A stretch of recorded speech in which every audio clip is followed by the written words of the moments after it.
Ипотечные каникулы больше всего будут востребованы в республике Алтай, Карачаево-Черкесии, Северной Осетии и Бурятии. В этих регионах наиболее высокая доля просрочек по жилищным кредитам. Эксперты отмечают, что новый механизм отсрочки платежа будет пользоваться популярностью среди жителей всех 44 регионов, где доля просроченной задолженности растет. Наиболее востребованы ипотечные каникулы будут в республиках Северного Кавказа, поскольку именно там низкий уровень зарплаты, а безработица, наоборот, высокая.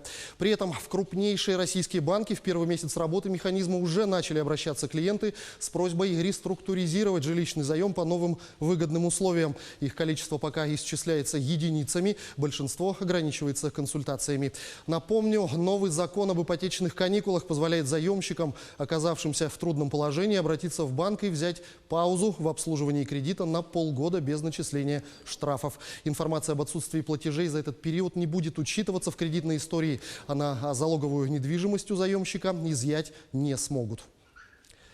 Азиатские биржи в понедельник открылись падением индекса на фоне нагнетания торговой войны между США и Китаем. Как свидетельствуют данные торгов на гонконгской бирже, ее основной индекс упал на более чем 3%.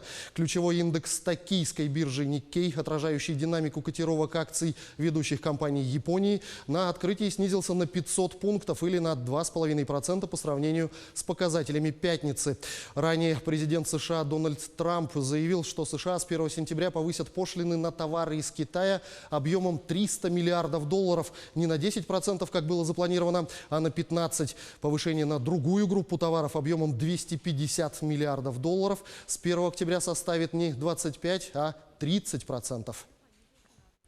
Наиболее интенсивная летная программа Международного авиационно-космического салона запланирована на 1 сентября. Но МАКС-2019 начнет свою работу в подмосковном Жуковском 27 августа. Участие в салоне подтвердили 827 компаний из 33 стран, в том числе 184 иностранные компании. В этом году ожидается ряд мировых премьер, главной из которых станет новейший российский среднемагистральный пассажирский самолет МС-21. Кроме того, впервые не только в летной программе, но и в статической экспозиции будет представлен истребитель 5-го поколения Су-57. Ассоциации банков России обсудят меры по борьбе с выводом похищенных у клиентов кредитных организаций средств со счетов и карт. Среди них возможные поправки в законодательство, которые позволят на срок до 30 рабочих дней блокировать карты при подозрении в зачислении на них мошеннически списанных средств. В Банке России пока скептически смотрят на эффективность такого решения, но банкиры и юристы считают его назревшим и своевременным.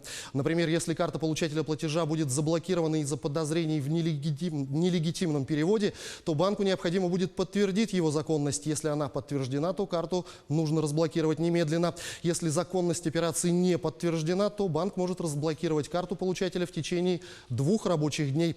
Такой алгоритм действует и сейчас. Но если отправитель средств обратится в полицию, где получит талон уведомления, зарегистрированный в книге учета сообщений о происшествиях, то срок разблокировки карты получателя сможет вырасти до 30 дней. Эта норма осложнит в том числе вывод средств по купленным картам, отмечают авторы инициативы. Минсельхоз планирует забрать у предпринимателей 4,8 миллиона гектаров неиспользуемых земель и снова ввести их в оборот, чтобы выполнить поручение президента о наращивании агроэкспорта. Отмечается, что вернут в казну участки, которые простаивали более 3 лет. С этой целью министерство подготовило проект изменений в федеральный закон об обороте земель сельхозназначения, который позволяет Россельхознадзору не откладывать обращение в суд по поводу изъятия неиспользуемого участка. Эксперты считают, что необходимо проработать четкий механизм арбитража, иначе может появиться мощная коррупционная схема, поскольку процедура субъективна. Поле может и не простаивать, например, а находиться, как говорится, под паром и отдыхать.